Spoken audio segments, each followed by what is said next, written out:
আপনি যদি সারাক্ষণ চিন্তা করতে থাকেন যদি ওই জিনিসটা থাকতো তাহলে আমি সুখী হতাম, যদি অমুক সমস্যাটা চলে যেত, ওই মানুষটা আমার জীবন দুর্বিষহ করে তুলেছে, যদি সে একটা বাসের ধাক্কা খেত আমার জীবনটা কত ভালো হয়ে যেত। প্রতিবার বাস দেখলেই আমি এই দোয়া করি।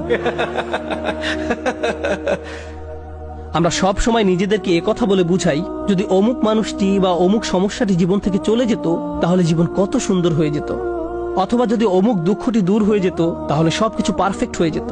যদি মানুষের পরিবর্তন হতো, যদি পরিস্থিতির পরিবর্তন হতো, যদি পরিবেশের পরিবর্তন হতো, আমরা এভাবে ভাবতে থাকি সবকিছুর পরিবর্তন হলে জীবন সুন্দর হয়ে যেত, তাহলে আমাকে আর দুর্বল থাকতে হতো না। আমরা ভোগের উপর ভোগ করতে থাকি আর এতে পুরোপুরি আচ্ছন্ন হয়ে পড়ি। আর আল্লাহ আজ্জা জাল্লা বর্ণনা করছেন, জানো তুমি কত দুর্বল? তুমি একটি মাছির চেয়েও দুর্বল। দুআফাত তালিব ওয়াল মাতলুব। যখন তিনি এভাবে বলছেন আমি আপনি মজ্জাগতভাবে অবিশ্বাস্যভাবে কতটা দুর্বল, একটু চিন্তা করে দেখুন। আপনাদের প্রত্যেকের মাথায় বিভিন্ন জিনিসের চিন্তা আছে প্রতিদিন।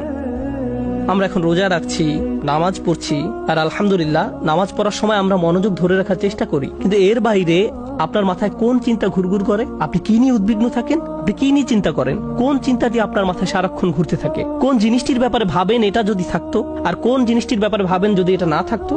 কারোর জন্য অসুস্থতা, কারোর জন্য ডিপ্রেশন, কারোর জন্য দুঃখ, কারোর জন্য হয়তো কোনো ব্যক্তি। কেউ কেউ ভাবেন যদি ওই মানুষটা আমার ব্যাপারে খুশি হতো। তারা অন্য একজনকে খুশি করার চিন্তায় মশগুল থাকেন। যদি আমার বাবা আমার উপর খুশি থাকতেন তাহলে আমি সুখী হতাম। কিন্তু আপনার বাবাও তো একজন মানুষ, তিনি যদি আজ খুশি হয়েও থাকেন কাল হয়তো তার জীবন শেষ হয়ে যেতে পারে। তারপর আপনি কি করবেন? এরপর আপনি কোথায় দাঁড়াবেন?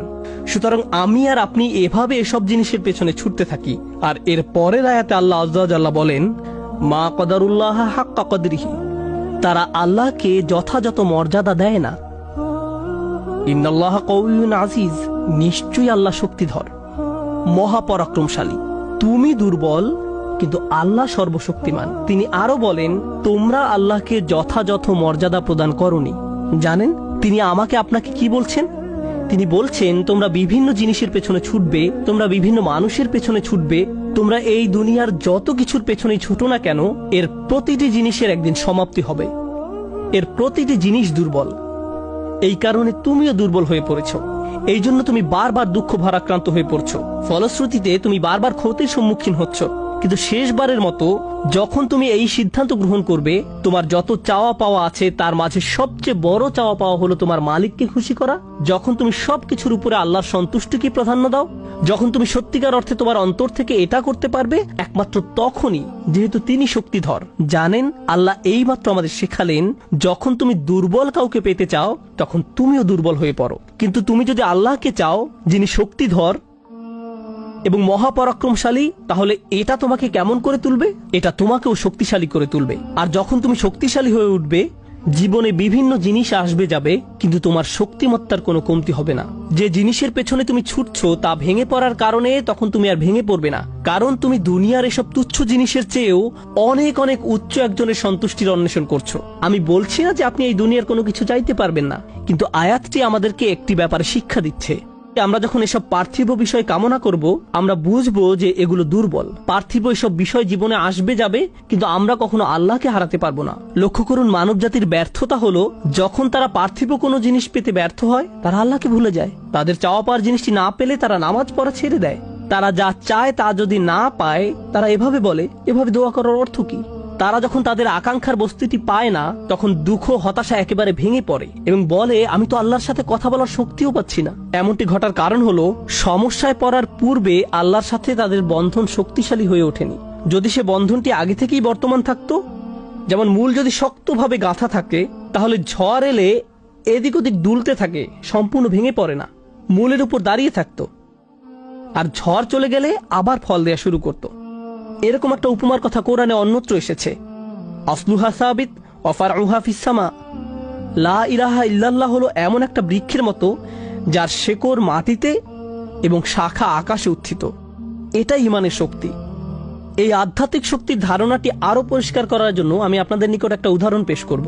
শক্তিকে আমরা বিভিন্ন জিনিসের সাথে সংযুক্ত করি। আমি বহু বছর আগে একটা ঘটনা নিয়ে কথা বলছিলাম, কিন্তু এখন এটি আমাকে অনুপ্রাণিত করে। যুক্তরাষ্ট্রের নিউ অরলিন্স অঙ্গরাজ্যের একটা পরিবারের একটা ঘটনা। পরিবারটা ছিল অনেক ধনী, তাদের গাড়ি ডিলারশিপের ব্যবসা ছিল।